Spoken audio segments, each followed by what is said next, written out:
Hello, good day, and welcome to Lena Media TV editorial. I am Victoria, broadcasting from Canada, and these are the top stories.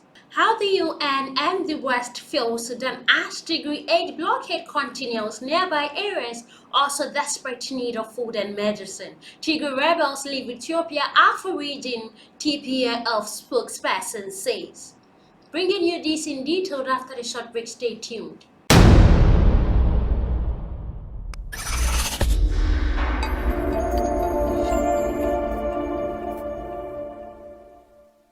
Hello and welcome back from that short break. News in detail. UN and the West fail Sudan.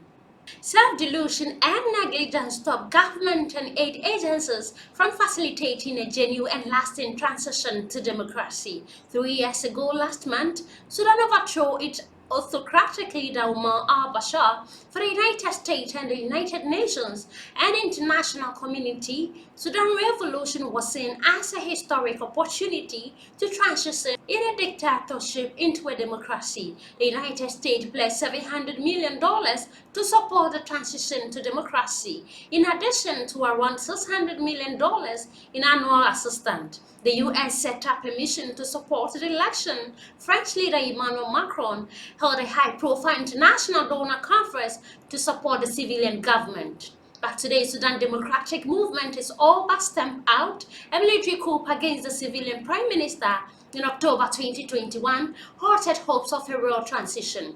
The story of the international community rule in Sudan detailed the limit of foreign assistance, but also a story of self-delusion and negligence. Sudan's military and politicians are responsible for the fate of their own countries. Legacies of corruption and violence remain after the fall of Bashar. That Sudan's transition has always going to be bound if it works it out. The civilian Prime Minister Abdullah Hamdok has always declared that he expected a regression in Sudan revolution.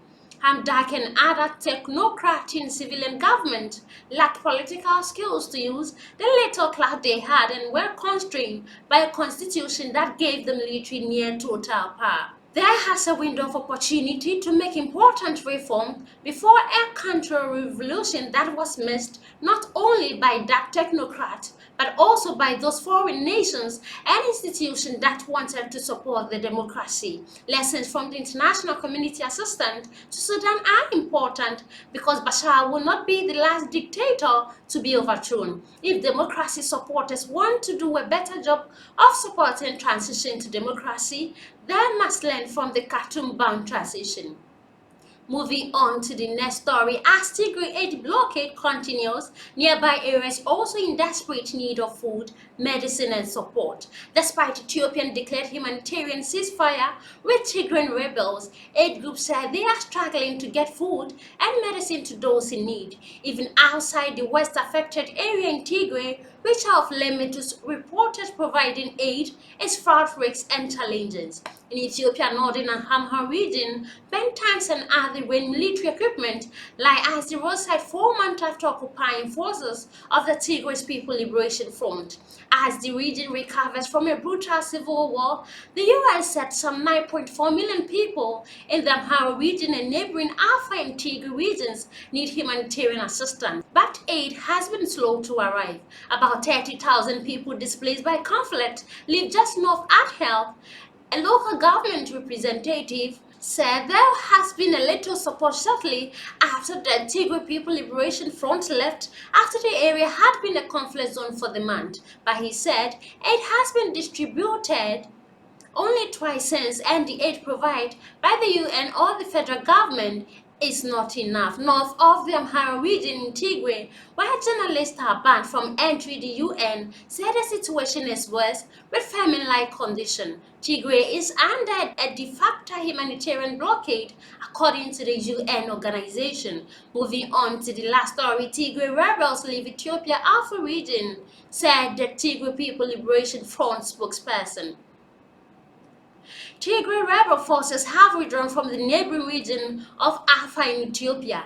A spokesperson for the rebels says the Afar police commissioner said rebels remain in several districts within the region.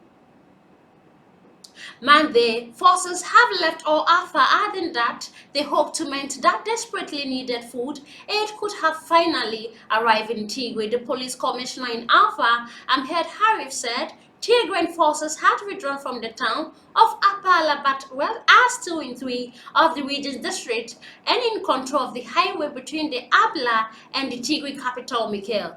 There has no immediate comment from the Ethiopian government, and it is unclear if the pull-out is negotiated with Addis Ababa. Northern Ethiopia has been beset by conflict since November 2020, when Prime Minister Abiy Ahmed sent troops into Tigray after accusing the ruling TPLF attack on federal army camps. Thousands of people have been killed and several million others have been displaced from their homes as a result of the fighting between forces loyal to Abiy and Tigray People Liberation Front and their allies. The violence has eased since the federal government declared an neutral ceasefire last month, saying it would allow humanitarian aid to enter into Tigray. Tigrayan forces said they would respect the ceasefire as long as sufficient aid is delivered into the region within a reasonable time.